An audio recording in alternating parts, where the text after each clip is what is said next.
नमस्कार। तो हम पिछले 3 थर्सडे से बात कर रहे हैं बच्चे के आस-पास सेफ्टी नेट डेवलप करने की। ऐसा भी मोमेंट आएँगे लाइफ में जब आप बच्चे के लिए प्राइमरीली अवेलेबल नहीं होंगे।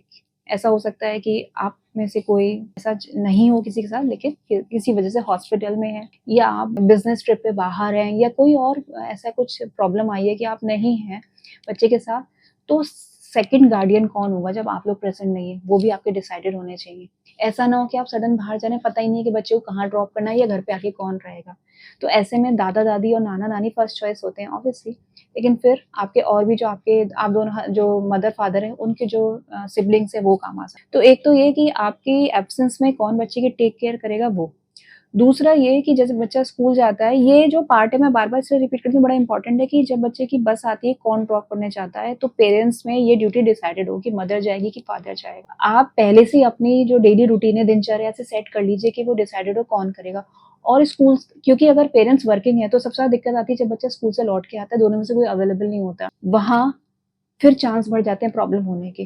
कई बार जो बच्चा बस में या जो ऑटो जिससे जाता है, जो इसको एंड में ड्रॉप किया जाता है, वो सबसे ज़्यादा ससेप्टेबल होता है इन चीज़ों के लिए, अब्यूज़ के लिए। तो आपके पास इसका भी कोई अल्टरनेटिव होना चाहिए कि इन केस आप बिज़ी हो जाते हैं, इन केस आप जॉब पे हैं, तो जब बच्चा स्कूल से लौट के आएगा तो कौन बच्चे को रिसीव करके लाए। कहीं न कहीं इसीलिए कहते हैं कि न्यूक्लियर फैमिलीज़ में ये बड़ी प्रॉब्लम है। अगर आप अब्यूज़ देखेंगे तो जो रीसेंट टाइम में इतना बढ़ा है उसकी प्रॉब्लम कहीं न कहीं न्यूक्लियर फैमिलीज़ हैं। अगर दादा-दादी, नाना-नानी या कोई रिलेटिव साथ में रहता है, जिस पे आप ट्रस्ट करते हैं, तो बच्चे को लेके आ सकता है। तो एक तो ये कि आपकी एब्सेंस में बच्चे की ज़िम्मेदारी कौन लेगा वो डिसाइडेड हो। आप दोनों के बीच ये ड्यूटी डिवाइडेड हो कि बच्चे को स्कूल बस तक ड्रॉप करना और लेने कौन जाएगा। कई पेरेंट्स बहुत ज़्यादा बच्चे के लिए विजिलेंट होते हैं, उनको लगता है हम तो स्कूल भी ड्रॉप करने जाएँगे, बहुत अच्छी बात है। अगर ये आपने ज़िम्मेदारी ली है तो आप दोनों पेरेंट फिर ये खुद निभाइए। अंत में ये ना हो जाए कि ड्राइवर ड्रॉप करने जा रहा है। मुझे टोटली किसी पे भरोसा बच्चों को लेके करने का बिल्कुल मन नहीं करता, ना ही मैं आपको एडवाइस करूँगी।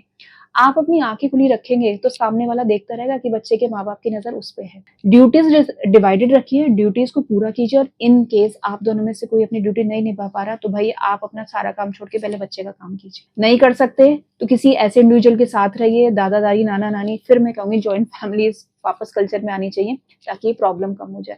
आप जितने अब्यूज़ के केस उठा के देखेंगे, वहाँ कहीं न कहीं प्रॉब्लम ये आती है कि न्यूक्लियर फैमिली से नहीं ध्यान दे पाए और घटनाएँ हो गई। तो सेफ्टी नेट डेवलप करते रहिए। हम आपको आगे भी आने वाले हफ्तों में सेफ्टी नेट डेवलप करने के और टिप्स देंगे। तब तक के लिए खुश रहिए। Thank you.